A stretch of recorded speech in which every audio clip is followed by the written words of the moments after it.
Ayan, magtotortang kalabasa tayo. Ito po yung ating kalabasa. Kinayat-kayat ko na po. Lalagyan po natin ng egg. At lalagyan din natin ng mga flour. Yung ating pampasarap. Yung ating pepper. At onion powder. At garlic powder. Then, mekos-mekos lang po natin yan. Halu-haluin lang po natin. Ayan, pag nahalo na po, ayan na po yung ating gagawing torta. Ready to fry. Ang ating tortang kalabasa. Healthy po yan.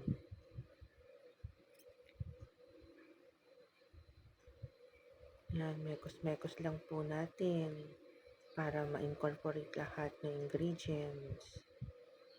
Yan, nilagyan ko rin po yan ng sibuyas.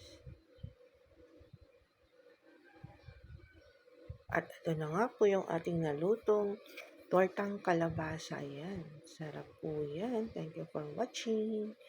God bless everyone.